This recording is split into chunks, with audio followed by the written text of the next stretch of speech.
Hello everyone, welcome back to the channel. So, how'd you like that creative attempt of mine at something different for a change for an opening? So, let me know in the comments, or alternatively in the feedback thread on the Google Plus community page. There will be a link somewhere in the comments or in the description box down below. Keep your eyes peeled for either of them. Also, for those that have been following some of my feeds on Google Plus and have probably figured out based on the videos I have released in the last few days that this is not the video that I was expecting to upload today. Oh boy, I was originally planning to keep going straight down that German battleship line because it's new, it's shiny, it's something different, and none of this has anything to do with a Scharnhorst video that I may or may not be also working on. But that's for another day. So, when it comes to why I decided this video had to go up, you will understand partially from, this is not your typical Japanese destroyer gameplay where basically you sit down, go in circles, never fire your guns, and start spamming torpedo walls. Oh, this is going to be a little different. I'm not going to spoil it, however. So, right now, this is Trap. It's the 3-point capture mode, and we are in the Tier 8 Japanese destroyer, the Fubuki, with its 3 turrets, each mounting the twin 127mm guns. These are quite potent guns. It takes a while to get used to using them because at least I found that a lot of Japanese destroyer captains never really experiment with them. Because you first get these guns on the Hatsuharu, the Tier 7, and you're pretty much conditioned from the very earliest parts of the Japanese destroyer line to not really rely on your guns for anything because you can't track them on the target. And that is one of the challenges of being a Japanese destroyer captain, other than, the fact that almost all of your regular damage comes from relying on people's stupidity of sailing in straight lines. And, okay, Nuremberg in front of me is no more, so, okay. Those torpedoes can still go, they can keep going. The way I have mine set up, and, ooh, looks like we're gonna get some hits on this North Carolina. I'll have me some of that. 3 hits, I'll take it. So, hello, Mr. Patutsov. It's interesting there, I got hung up on something on his hull, and don't actually know what. Interesting model it must have. Anyway, so when it comes to your regular damage in your Japanese destroyers, you're relying on people doing stupid things like sailing in straight lines, or being very predictable like that North Carolina was, or people clustering together and not paying attention, some combination thereof, and you land some torpedo hits like you've seen in this video thus far. Now, when it comes to using the guns, however, I must say, I used to be a purist. I never really used to use the guns on these boats. And now that I'm detected, my guns are already pointing in the right way, I'm gonna pull the trigger. You might come to expect that. Now's the part we're gonna mix things up, okay? Oh, I've purposefully thrown myself at this time. Doesn't make any sense, but it may in a bit. We're gonna start off with some high explosive salvo because you know what? He's coming at us straight head on, bad angles, no matter how you want to slice it, and damn that radar. Seriously, getting spotted by that shit is, really does not make you feel good for the day, but you know what? If I'm lucky, and nope, not that time, we might be able to make him regret that decision. So, yes, you're going to notice I'm loading the armor-piercing ammunition. As you can see, the previous salvo net us about 1,700, that one almost 3K. This coming one, about 2,200. And the armor-piercing ammunition in Japanese destroyers is quite potent, actually. if you can land most of your shells on target, you will do several thousand damage every single time, so long as you're in your right engagement distance and you understand where armor belts are laid out on your targets. Now, an enemy Blisk wants to take the Fubuki challenge, and you know what? I think it's time to say challenge accepted. So when it comes to knowing who you are likely going to win in a gun duel with, you would never suspect that a Japanese destroyer, either the Atsuharu with 5 guns, the Fubuki with 6, the Kagero with 6, and the Fubuki-Kaze with 6, would win against things like the Blisk, which have 7, or basically the American destroyers from the Benson onward with their 5-inch Sea-Whiz. By the way, remember why I said I was right next to that island? Does it make a little more sense now? Even if that New Orleans had radar left up, or anyone was to use hydroacoustic on me, or get on the other side of that island and proxy spot me, they can't shoot me. But we're not going to be content with that. We need to back up here. There's a reason we need to back up here. I want to stay in this cap. We are capturing it. I need to stay in this cap. But I'm backing up here to give myself room to gain speed. It's important that I have this room because I don't know if that Blisk is going to decide to come up and get some revenge on me for that nearly 5,000 damage I've dealt him so far. And yes, he did burn for a little bit more than you saw. So being a sitting duck in a giant pond of people with very ill intentions is a very fast way to end up a roasted duck. And I know I'm talking about a Fubuki, which is by no means a duck. It's not, well, 1, it's not French, and 2, it's not a French tank. So, yeah, it can't be a duck, right? Oh well. Colloquialisms. We'll deal with that. So thus far, you've seen me use the smoke screen. You've seen me do this whole song and dance with the switching of ammunitions. Now, we're gonna do some things. We're gonna mix this up a little bit as we go through here. And you probably sitting here going, why are you hazarding your ship, Kaga? Why are you taking all of these risks? Well, yeah, this is how I play when 0 fucks are given and I've had a bad night, or a round before it had gone utterly amok. And you might be simply going, well, why are you... This is almost like YOLOing after it does any good. Well, it's not really YOLOing. YOLOing is one of those things where you kind of do it, you don't have a plan, you just kind of throwing yourself in there, being a sponge. I'm not trying to be a sponge. I'm just trying to be hyper aggressive in this thing. And yeah, that's just how it's gonna be. I literally I cannot be content with camping at times.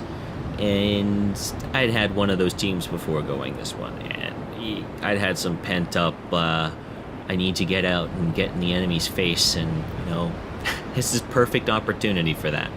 So, right now, we're going, after we've capped A, our allies have capped A, we've capped C, now we're going to move into B and contest with a full health, or nearly full health Atago. And yes, I am challenging an Atago at close range to an armor-piercing gun duel. But you know what? Only suckers love fair fights, so I'm going to throw some torpedoes at him, keep firing away. We've done about 5,000 damage to him with the armor-piercing. He can heal this stuff up. Oh, hey, I'll take that extra about 3,700. I'll also take the fact that you can't turn that extra turret that might actually get over that island onto me. And right now, I'm sitting there hoping that he didn't turn enough. And, yup, some things are constant.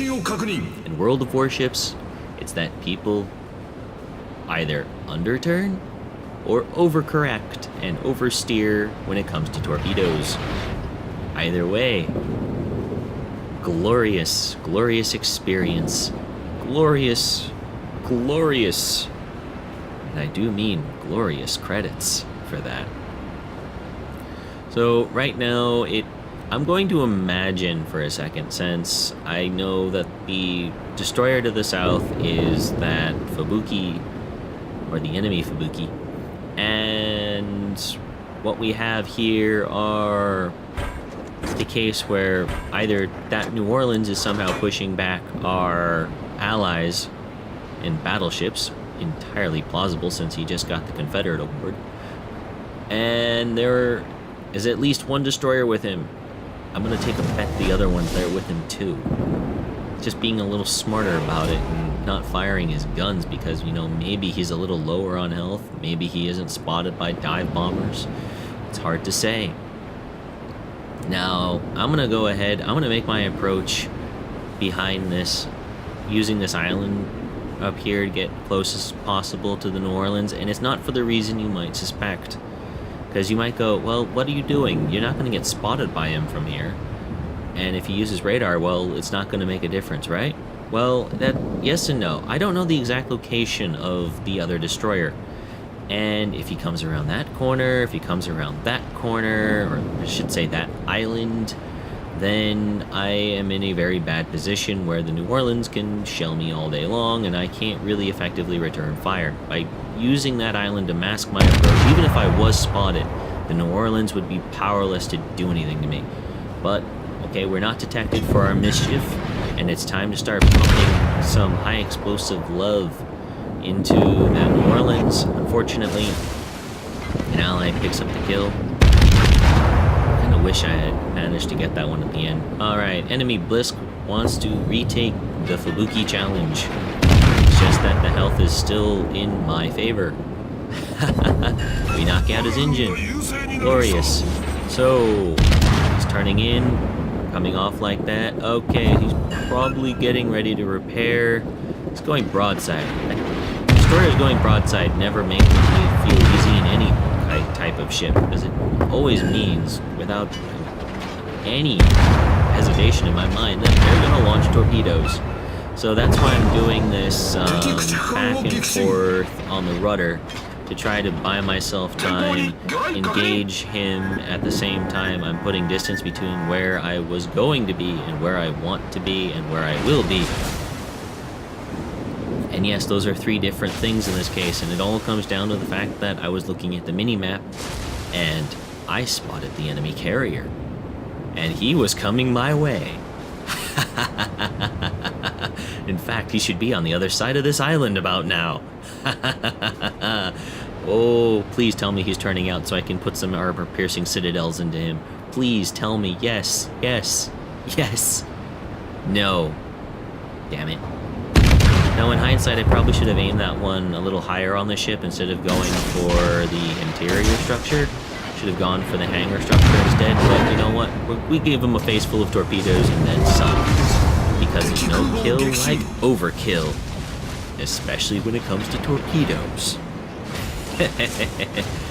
So now we're spotted, and I'm a little closer than I'd like to be to that enemy Tirpitz.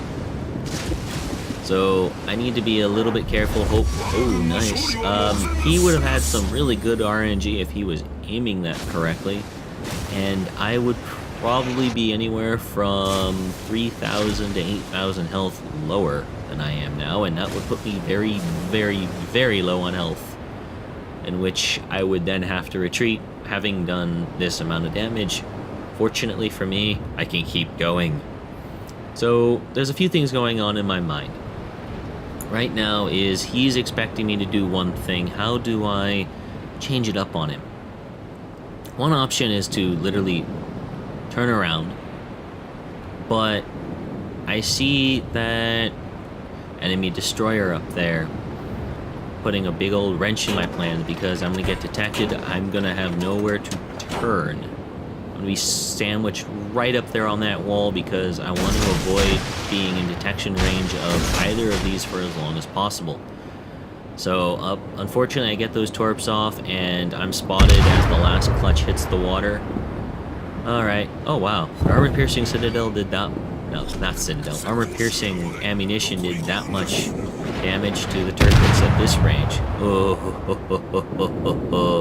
but you know what? I'm going to go for the fire approach here, and it's for the same reason that one would do it in a carrier. You try when you're setting up your drops and carries, you're trying to stack your damage so that the enemy will either repair your fires first or your flooding first, and then you hit them with the other one after they've used their damage control abilities. And you just watch them burn or watch them flood out. So keep an eye on that damage ticker as I now try to set up another attempt at a torpedo run on this Tirpitz. Obviously, he has mastered the complex art of WASD. So I'm going to go ahead and do something different. I mean, one in front, one on, one behind. Now, what that does is it covers the eventuality that he recovers speed out of that turn, if he stays on course from that turn, or if he decelerates slightly and then decides to accelerate after that, or he decides to turn out. It covers all the bases. Now, here's the part where I really wished the carrier on my team was paying a little more attention and helping me out, because right about now would have been the perfect engagement, a little bit sooner, and boom, he's gone. Less sigh, I could have killed you. Come on. Ooh, I'll take that one I'll take that. Yes, please. Please. To that person in chat earlier who thought that dealing with a Fubuki is an easy thing to do. He obviously did not meet the gunboat destroyers that I wrecked through the face this round. They would beg to differ. Oh yes. Oh yes. Come on. Oh, end of the round. So, we pulled a lot out of the Fubuki this round. No doubt that we carried our team, like, quite heavily. I mean, 160,000 damage. I'm gonna round up, okay? Is nothing to shake a stick at here. Am I reading that right? Okay, let me rub my eyes here. Okay, it's not the 5 in the morning, I can't see what I'm actually trying to read here. Oh my god, yes, that is 3,853 base experience there. Damn. Okay, no surprises here. Out of the 160,000 damage done, it's the vast majority of it, almost 98,000, was done through the use of torpedoes. A further about 46,000 damage was the result of main battery fire. The interesting part is that it's almost, and I must say almost, a 50% split between high explosive damage and armor piercing related damage, and that's not, again, the high explosive damage doesn't include the ensuing fires. Those did a further 14,000 and a further 1,000 flooding damage. Wow, it really is too early in the morning. So, I really hope that this was the enlightening part about how you can use the Fubuki if you're comfortable with the guns. The same applies to the Hatsuharu, to the Kagero, and the Shimakaze. I've actually gotten, like, with the armor piercing out of that, I have, out of the Shimakaze, I have managed to land armor piercing citadels in the plural against some heavy cruisers in the game. Think about that for a second. Again, I add to the caveat, this is not something for those who are not comfortable in these destroyers. You should take the time to get comfortable before trying these tactics. Become comfortable with understanding torp launches, understanding how your turrets will turn, understand the limitations of your guns in terms of like where they will track, how they will track, especially close moving targets. You're going to spend a lot of time screening against destroyers that are doing this. Now, I suppose it just comes to the great question of is how do we do in terms of the payouts, and wow, almost 500,000 credits. And a total of almost 9,000 experience there. It's kind of a shame that my Fubuki's already deleted. So all of this experience I just gained is just going to go sit in a pile that I'd have to pay gold for to extract. Yeah, that's not happening anytime soon. Sorry. No, I just don't feel like doing that right now. And, reasons, everything from, YouTubing and require some amount of my own personal principles, and, textbooks and other shit are expensive. Food is nice. Good food is nice. Anyway, I hope you enjoyed today's unplanned video. I hope you learned a bit. Again, I must caution you against trying it this way. Don't be like the hundreds and thousands and even tens of thousands of people who watch one, maybe two videos on YouTube of people driving the T-95 tank destroyer straight into the middle of Malinovka and farming a steel wall achievement on there. Don't be that guy, okay? Don't be that guy. Know your shit before you do it, so you can actually look cool doing it. Okay? Thank you. And of course, let me know in the comments and on Google Plus what you think about this video. So, thank you. Have a good day.